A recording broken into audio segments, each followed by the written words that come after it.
At the edge of the world, snow isn't just snow. It's alive, shifting. One wrong move and the mountain takes everything. Welcome to Svalbard, one of Earth's harshest places. Winter drops to -30, summers barely rise above freezing.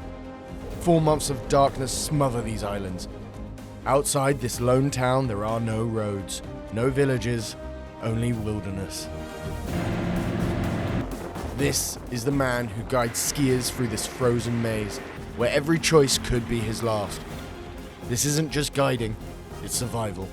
This is where I feel most alive. Stick with us to learn how to stay safe and prepare for these dangers.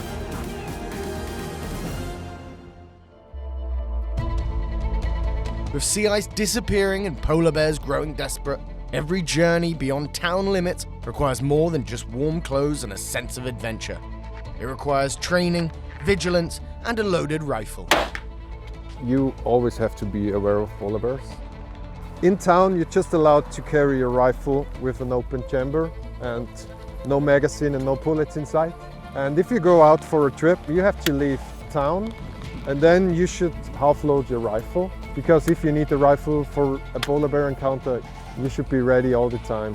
If you see a polar bear and you're a bigger group, you should gather together and make a lot of sound, little noises, like clapping in your hands, screaming. The next step is you take out your flare gun and you shoot in the air. And if the bear still wants to go for you, then you have to take the rifle. Back home in Austria, I'm a glaciologist. Here on Svalbard, I do guiding. I do Arctic guiding, mostly skiing, ice climbing and snowmobile driving. Svalbard is a magnet for fans of extreme travel, drawing over 100,000 visitors each year. A guide's job here can range from swift ski tours to brutal 6-day expeditions. Survival is everything. Avalanches, polar bears, Arctic storms. One slip and it's over. This is the avalanche beacon, okay?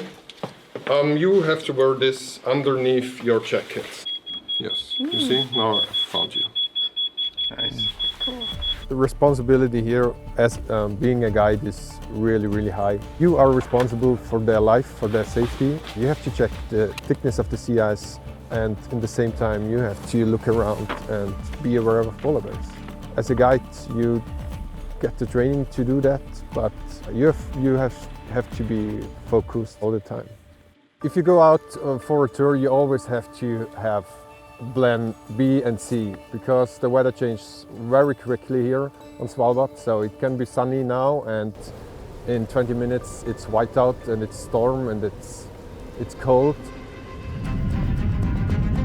Here, beauty and danger live side by side. But as the climate shifts, the threat of an avalanche grows. We went out for skiing on a private trip. While I was skiing down, I knew maybe I would trigger this avalanche. I was calm because I'm in a safe position, so the avalanche was 200 meters next to me going down into a bowl. But for my colleagues, they chose probably not the best spot for waiting for me. And they had some, let's say, rush to get out of the runoff zone. This is probably the worst place to get into an avalanche. Even a snowmobile ride here can turn risky. One wrong turn and you're on thin ice, literally. We want to go to the other side of the sea ice on snowmobiles. For that, you have to check the thickness of the sea ice every 100 meters. You drill into the ice and you just want to know how thick it is.